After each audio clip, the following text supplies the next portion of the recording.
The Tennis Gambling Podcast on the Sports Gambling Podcast Network is brought to you by Onyx Fantasy. Onyx is giving away $15 million this WrestleMania 5. Sign the promo code SGPN to claim your first-time deposit offer, as well as bonus cash on Onyx Fantasy, promo code SGPN. We're also brought to you by Rhythm. Rhythm's college football and NFL picks and projections are now live. Claim your set in free trial today by going to sportscampbox.com, rhythmsportscampbox.com/RITHMM. And welcome, everybody, to the Tennis Gambling Podcast here on the Sports Gambling Podcast Network. It's currently Saturday morning, roughly 11:40 a.m.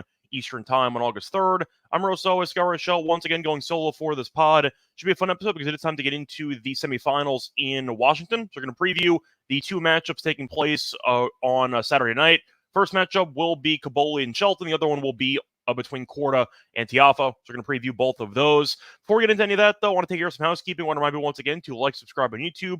Also, reminder, don't forget to review the podcast on Spotify or Apple.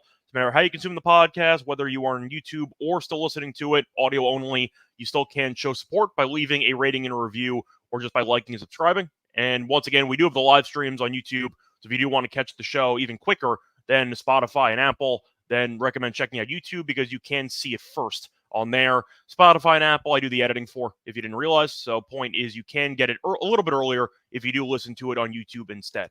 Plus, a reminder, check out the SGPN merch store because we have a lot of great Tennis Gambling Podcast merch. We have shirts, sweatshirts, and mugs, all cheap, all very, very high quality in my opinion. I recommend you getting yourself something from the merch store, not just for the tennis shows, but also for the other shows with the network and the feature show.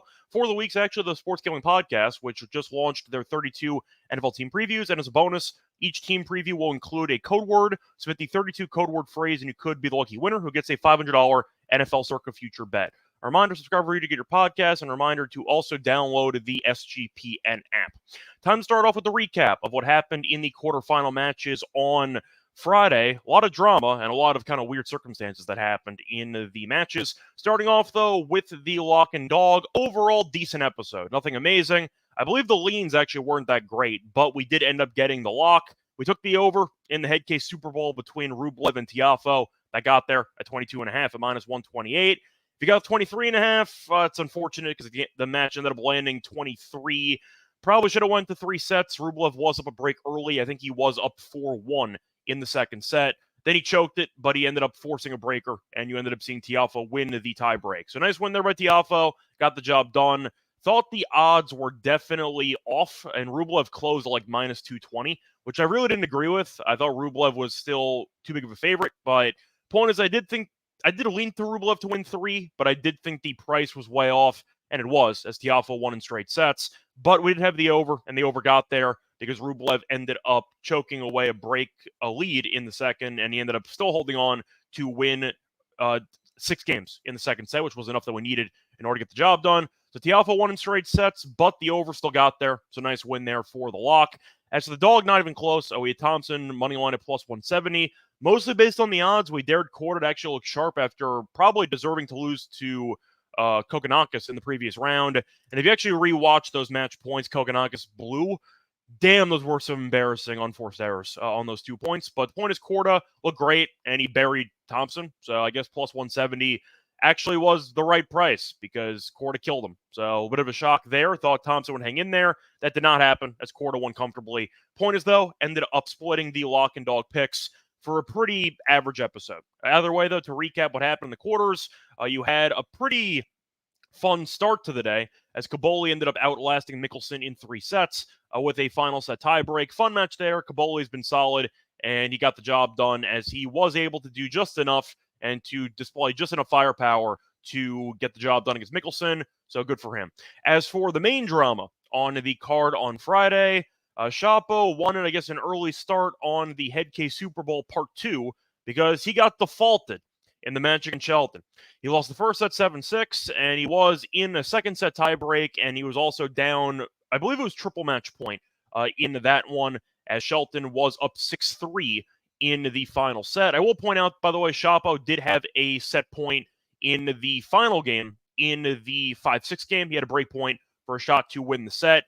Did not convert, and then he ended up having to face 3 match points in the tiebreak, and he got ejected. He ended up having some cursing, or he was talking smack to the chair umpire, and he ended up spiking his racket a couple times. And the chair umpire said, "You know what? No, I'm good. Get out of here." And he threw out Shapo. So Shapo got defaulted kind of like Rublev did against Bublik in Dubai a couple months ago.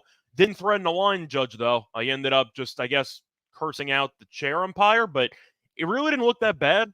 So I'm actually kind of curious what he said because there's nobody near him. Rublev at least got into the guy's face and kind of pointed at him and screamed right at him while he was sitting down. Shapo kind of just screamed to himself, but I guess it was directed to the chair umpire, and he just decided, you know what? Yeah, get out of here. And he ended up getting defaulted. So kind of a weird moment there. I'm assuming Shapo would have lost anyway because Shelton had 3 match points no matter what, but pretty awful beat if you had anything related to the bet that wasn't officially decided yet. If you ended up having, for example, Shelton minus 1.5 games, if you had Shelton minus 1.5 sets, you were 1 point away, and then you got voided. So that sucks. The over-bettors, most books should have paid you. If you didn't get paid, you should ask for your money back. Or, I mean, you should ask for potentially a book to use for tennis betting because they should have paid you. The over got there already. You were already at 25 games. You're going to get to 26. The over cashed. So the book that you're using should have paid you on the over. And if not, you should probably find a different book. As for the underbettors, I believe, though, I'm trying to remember if the unders actually got voided or if those were lost because it was already decided. I'm assuming that since the over should have been cashed, the under should have been automatically lost too. Some books might have actually given you a refund on that. But for the sake of the minus 1.5 sets and the minus 1.5 games, you got absolutely screwed. And if you ended up having Shapo plus 1.5 games or plus 1.5 sets, 1.5 sets should have lost already because he already lost the first set. So you automatically, actually no, because he could have won the second set. So in reality, if you had Shapo plus 1.5 sets or plus 1.5 games, buy a lotto ticket because you got gifted free money back. So keep that in mind. So point is, pretty crazy ending to the second match on the actual card for Saturday. Either way, though, point is, I do want to point out that Korda was the next match against Thompson, and Korda ended up beating him in straight sets. Pretty straightforward. Thompson also kind of had a mental breakdown there midway through the second set, but it wasn't as bad as what Shapo did, I guess. Point is, though, Thompson impressively managed to, in frustration, hit his hat off with a forehand, which I've not seen before. He kind of half spiked the hat and then hit it with a forehand on the way down. Had not seen that before, which I thought was pretty amusing. Point is, I do think you're looking at a spot where Korda was just too solid. I thought Korda was going to struggle after Kokonakis kind of exposed him in a way. But no, Korda played his best match of the tournament, and Thompson was in great form, making the Atlanta final, and then he was in good form in the first couple rounds. Not yesterday. Korda just outlasted him. Korda served very well, and I thought Thompson would return well after having to deal with Pericard and Opelka in back-to-back matches. Yeah, Korda never got broken. Korda only faced one breakpoint in the entire match. Korda won 87% of the first serve points and 67% of the second serve points. He just served very well. So Thompson got buried. And besides that, in the Tiafoe match against Rublev, fun crowd atmosphere where the entire crowd was behind Tiafoe because he's the hometown guy, not just home country guy, but hometown guy, growing up in the D.C. area. So the atmosphere was great in favor of Tiafoe, and Rublev kind of crumbled. I thought Tiafoe was fine. I didn't think he looked incredible, but he looked solid, and Rublev just kept hitting unforced errors as he eventually was just unable to land enough for serves in play. And I thought Tiafoe did a great job of pressuring Rublev's second serve on a regular basis. I see Cayetano telling me that Bet365 paid off the bets for their customers. I'm assuming that was a PR move because Bet365 is notorious for not paying out anything until a match is actually completed. So I'm assuming that was more of a public, like a PR good relations move, because usually you have to complete the full match for Bet365 in order to actually get your money. So I am kind of curious if that was a one-off or if they changed the rules, but I'm assuming it was a one-off in that one. Point is, though, it's pretty crazy that Shapo match where nobody really knew what was going on because he spiked his racket a couple times, but you figure he's down triple match point. Just let him lose. That's kind of how you assume it's going to happen. And then they ended up deciding, you know what, no, I'm good. I see somebody in the comment section telling me that he ended up saying a homophobic slur, which I'm going to have to check on. I'm not sure if he did or not. It was to a fan, apparently, so I'm going to have to rewatch the incident. But apparently he called the fan a homophobic slur. At least that's what one person has to say. Point is, he said something, and that resulted in him getting ejected. So either way, that was the main piece of drama. And on top of actually losing the match to Shelton, he forfeited all the prize money and all of the ranking points that he ended up accumulating over the tournament, which is a pretty big deal because it was a 500 event. So a decent amount of points just went right out the window for Chapo. So his bad season continues, and we'll move on into the semifinals. So nothing else really to recap there. Not so much drama going on besides the first two matches were drama-filled. The Chapo one ended weirdly. A Kaboli match was fun. Tiafoe match had some drama, just based on Tiafoe breaking back and how it was still competitive, but Rublev didn't win a set, so I can't say it was that competitive. But point is, a pretty interesting day in DC on Friday. We'll see what happens here on Saturday. Before we get into any of the actual preview of the two matches on Saturday, I want to remind you once again that we are brought to you by Underdog Fantasy because they just launched their Underdog Streaks, which means if you hit your first two pick'em entries, you can go streaking. If you go 11-0, you can win 1,000 times your money. Plus, Best Ball Mania is live with $15 million in prizes. You can now use specials and boosts on all flex entries, and I'll probably end up using something involving. I'm trying to think of what I want to go with for this one. I'm trying to remember what the order of games are actually for Olympic basketball today. Because I know that there are two games. I'm trying to remember which games are taking place at which time. So Team USA is actually playing right now. So I think I'm going to still lean to Carlik Jones higher on the points in that Serbia game taking place at around 3 p.m. Eastern. It should be around 15.5, give or take. Sign up with the promo code SGPN to claim your special pick and first and positive offer up to $200 bonus cash on fantasy promo code SGPN. We're also brought to you by OddsJam. OddsJam is your one-stop shop for beating the sportsbooks. OddsJam uses millions of data points across every U.S. and Canadian sportsbook to show you the best value plays for your money. Their online shopping tool shows you the best price for any sports bet that you want to make across countless sports books, not just DraftKings and FanDuel, but also BetOnline, Bovada, Cut, and many more. They have an arbitrage tool as well, which will find you opportunities. You can bet both sides of the same prop on different sports books to guarantee yourself a positive ROI. They also have a new fantasy tool, which allows you to find the highest EV plays relative to the sportsbook's odds, like at crush sites like Underdog Fantasy. They also have a tool for finding the best sign-up bonuses. If you're interested in trying out OddsJam, you can get a 7-day free trial by using the link below. And don't forget to enter promo code SGPN to get 35% off your first month of the subscription, oddsjam.com, promo code SGPN. Welcome back, everyone, to the Tennis Gambling Podcast. Just finished recapping what happened in the quarterfinals of Washington on Friday. Time to get into the two matches for Saturday. So the order of matches here, you have the Kaboli match against Shelton first, taking place at around 7 p.m. Eastern, and then you have the other match taking place right after it, whenever that concludes. Scheduled right now. Actually, I want to see if it's on the same court. I was assuming it would both be on the main court here. Let me just quickly confirm that. The first one's on Stadium, and the second one is also on Stadium. So yeah, they're going to start the Tiafoe quarter match whenever the Kaboli one ends. So the start time's listed for 8:20. The first match is not going to take an hour and 20. So the point is, you're probably going to see the Tiafoe quarter match take place probably somewhere around 9 o'clock. If I had to guess, maybe a little bit later, depending on how late the Kaboli match goes. Point is, though, it should be a fun group of matches. Point is, though, starting off with the first match, you have Kaboli taking on Shelton. For this one, Shelton is the favorite, about minus 250. Kaboli is around plus 210. For the actual game spread, you have minus 3 for Shelton, plus 3 for Kaboli. The over-under is around 23 games. You can find 22.5, a little bit of juice there if you want it. For the set wagering, the over 2.5 sets is plus 130. Shelton in straight sets is plus 125. Kaboli to win a set is minus 155. To go through the actual path of both players, you have seen Kaboli have some wars recently, but he has survived each of them as he ended up going to 3 sets against Mickelson, which ended in a final set breaker, ended up going to 3 sets against Fekina, which also went to a final set breaker. He fought off 5 match points in that second set, and he ended up beating Goffin in the first round in straight sets. There was a breaker in there, but he looked pretty good. So Kaboli has been involved in a couple of really intense battles. The Fekina match, I believe, took 3+ hours, and the Mickelson match was also a pretty long one, but Kaboli ended up surviving. As for Shelton, he had a pretty shaky start to the event because he almost lost to Albert in the first round.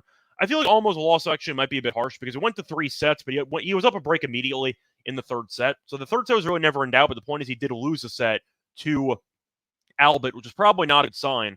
But to compare, by the way, Kaboli played 3+ hours against Fekina, played over 2.5 hours against Mickelson on Friday. So you could argue that fatigue could be an issue for him moving forward. As for Shelton, said before, he went to 3 sets against Albert in the first round. Then he beat Nakashima in straight sets and 2 breakers, and then he ended up beating Chapo in basically 2 breakers, but not officially, because Shapo got defaulted before he could end up winning match point. So Shelton's been getting better as the tournament's gone on, mostly because of the serve. He has been serving a lot better as the tournament has progressed. Caboli, I do think, can make it interesting. He already has beaten Shelton in a match this year, faced off in Geneva on clay back in May, and Caboli did win in 3 sets. Now, that was on clay, which is Shelton's worst surface by far. Caboli's best surface, you could argue, is actually going to be clay. I think he's still a solid hardcourt player. So you can make the argument that he might be as good on clay as he is on hardcourt, but Shelton's significantly better on hardcourt than clay. So the fact that they already faced off once this season, I'm not sure if it actually matters because that wasn't a different surface, but it tells him that Caboli can hang in there against Shelton, and maybe mentally he won't be intimidated by the actual spot. The crowd will be pretty heavily in favor of Shelton because he's American, but I do think you're looking at Caboli, who has the firepower to potentially push Shelton around at times. And we know Shelton's unforced error count can be pretty high if he's not too careful. I think Caboli's going to hang in there. I'm not picking him to actually win the match. I think that Shelton's going to win, but I do think you're looking at a spot where Caboli can win at least one set here. And Shelton, we know, even when he wins sets, usually tie breaks, at least going through the actual matches here. Shelton so far has had 4 straight tie breaks. The one against Chapo wasn't concluded, but it still went to a tie break. So he's gone 4 straight tie breaks, and 5 of the last 6 sets have gone to tie breaks. So I do think that you're looking at probably at least one breaker here. That was a pretty cheap line, actually. That was like minus 105, which I thought was pretty appealing. I like the over in this one at 22.5. I think you're looking at a spot where, kind of similar to the Tiafoe-Rublev match that we talked about for the Friday card, I think if you're looking at probably getting one breaker, and you're also looking at a couple ways to get there, a 3-setter, you basically automatically get there, if we're just being honest about Shelton and his lack of proper return game. So you're probably looking at a 3-setter that would go over automatically, or you end up getting one breaker and one 6-4. I think you're looking at that being a pretty realistic outcome for this matchup. Now, Shelton, I said before, has had a tiebreak in 5 of the last 6 sets. Caboli has had at least one tiebreaker in 4 straight matches. So you have seen a decent amount of long sets for Caboli as well, and I do think you might end up getting at least one long set in this one, but a couple ways to get there. I see the match being closer than the odds suggest. I'm not saying I'm picking Caboli to win. Minus 250 for Shelton does feel a bit massive to me. I think Shelton is not a good enough player, in my opinion, to warrant minus 250. He's still solid. He should be favored. I would probably price it at like minus 160 if I had to do it myself. 250 does feel a bit massive, and I think that Caboli is actually capable of at least threatening Shelton. I'll use that word as the key word here, because I'm not picking him to win, but I don't think that Shelton's going to run through him. I think you're looking at a close match that might go 3, but I think I am going to lean to Shelton to outlast Caboli in that one.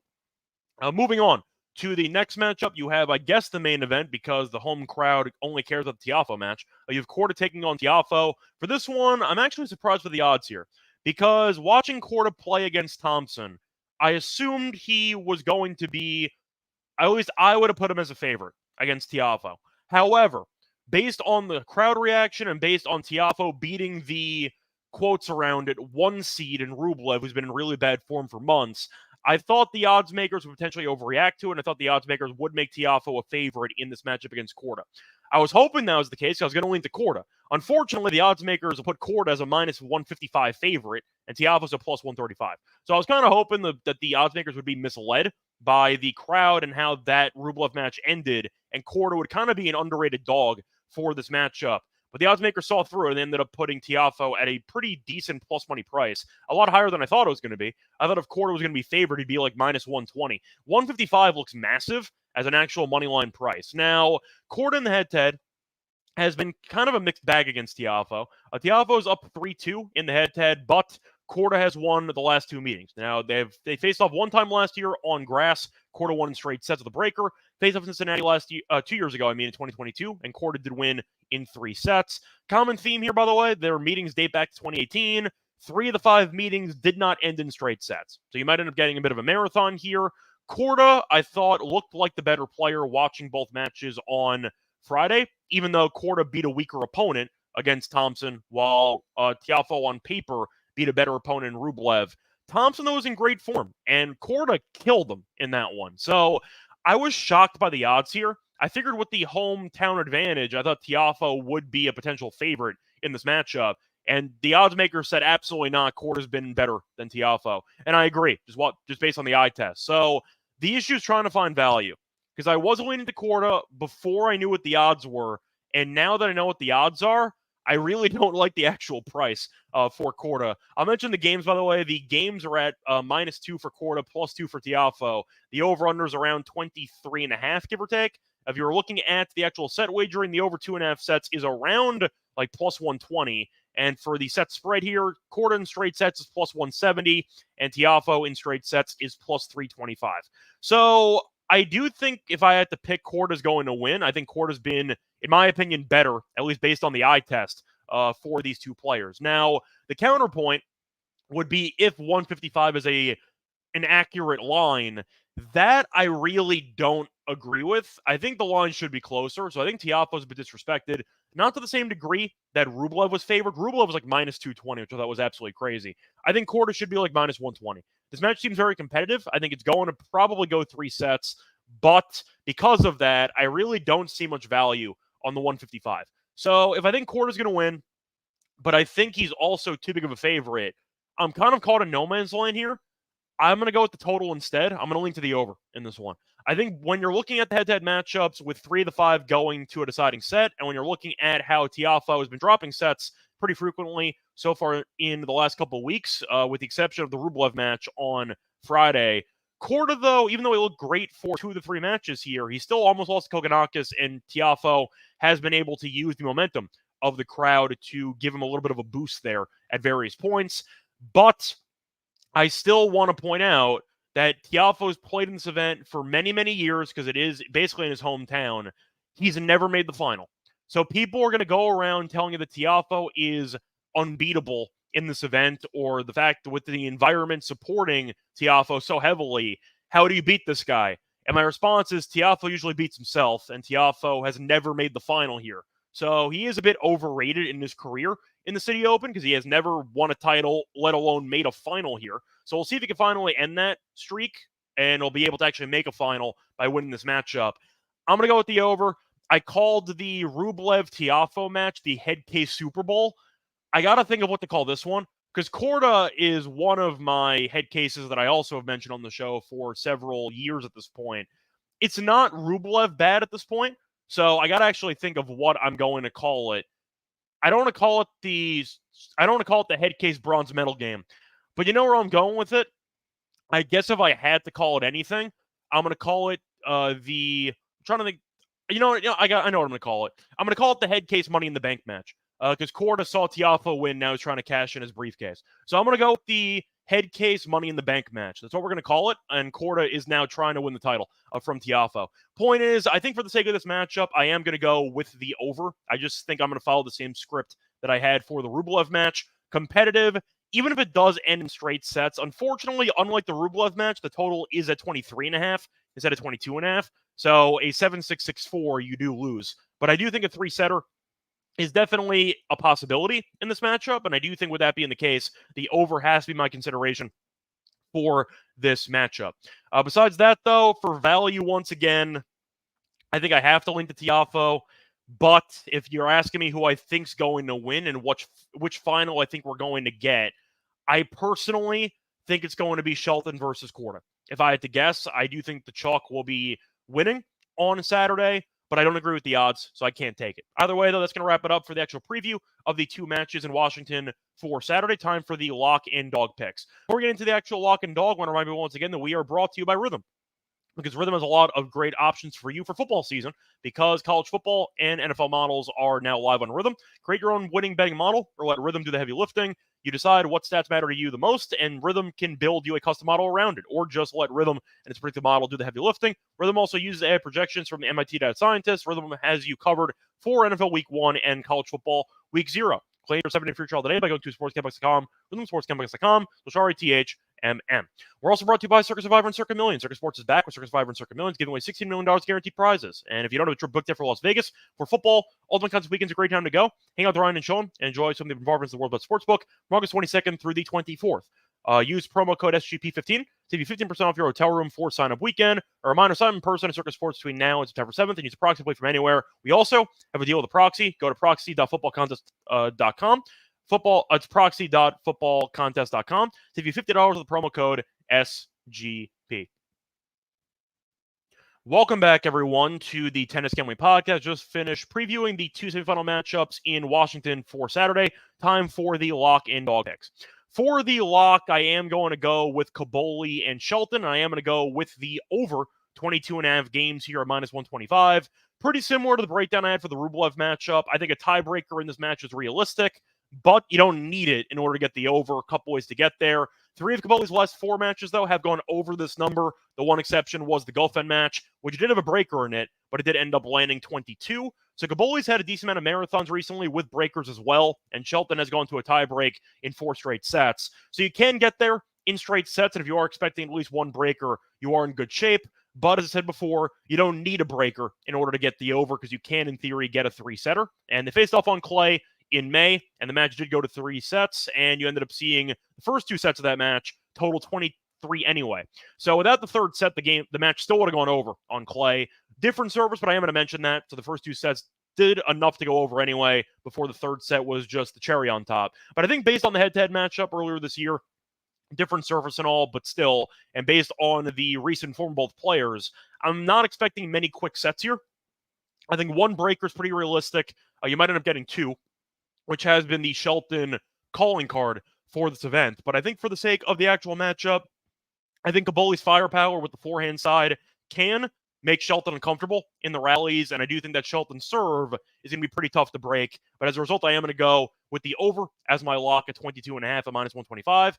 For my dog, I am going to go to the Korda and Tiafoe match. I mentioned before that I didn't see much value on Korda. The only thing I was really tempted by this matchup for price was the over, and I did find a plus 130, so I am going to go with the over 2.5 sets at plus 130. Tiafoe's lost at least 1 set in 8 of his last 10, so even with winning in straight sets against Rublev, he was down a break in that second set, so he was definitely in a bad spot to lose that second set, and he came back and he won it. So that set was still dicey, but Tiafoe has been dropping sets left and right. Korda, though, has also dropped some sets recently, as he has dropped a set in 5 of the last 7. I will point out, though, that the 2 exceptions happened in this event, but I do think based on the head-to-head with the 5 previous meetings that they've had, 3 of them have not ended in straight sets. I see a close matchup, a late-night war that we are probably going to end up seeing in D.C. I think we're going to see a very close matchup, but I think with that being the case, I am going to go with the over. Plus 130, I think it's appealing. Korda looked great against Thompson. I'm not sure how sustainable that is, just based on his overall career and how even when Korda plays well, he's always in danger of self-destructing. Same with Tiafoe, but Tiafoe, I do think, can win a set here. I think Korda can win a set here, and because of that, I am going to go with the over at what I think is a pretty good plus money price. Either way, though, once again, for the lock and dog picks, the lock's going to be on Caboli and Shelton. Over 22.5 games, minus 125. And for the dog, I am going to go with the over 2.5 sets at plus 130 in the Korda and Tiafoe match. That's going to wrap it up. A reminder that the Olympic coverage actually ended for us as we did the bronze medal match and the gold medal match previews in the same episode. That came out last night. So if you want my thoughts on the Sunday match between Alcaraz and Djokovic, we actually covered that already. However, we are going to be back later, probably, if I had to guess, tomorrow morning. I have to actually see what time the match is scheduled for DC tomorrow. I think it's actually an afternoon match. So we're going to try to get it done in the morning, but we will be back for the final in Washington taking place on Sunday. Until next time, find me on Twitter at Reichel Radio. Find me on the NBA show. Find me on the MLB show. And find me on the WNBA show as well. Until next time, good luck to all of you and all of your bets. Bye, everyone.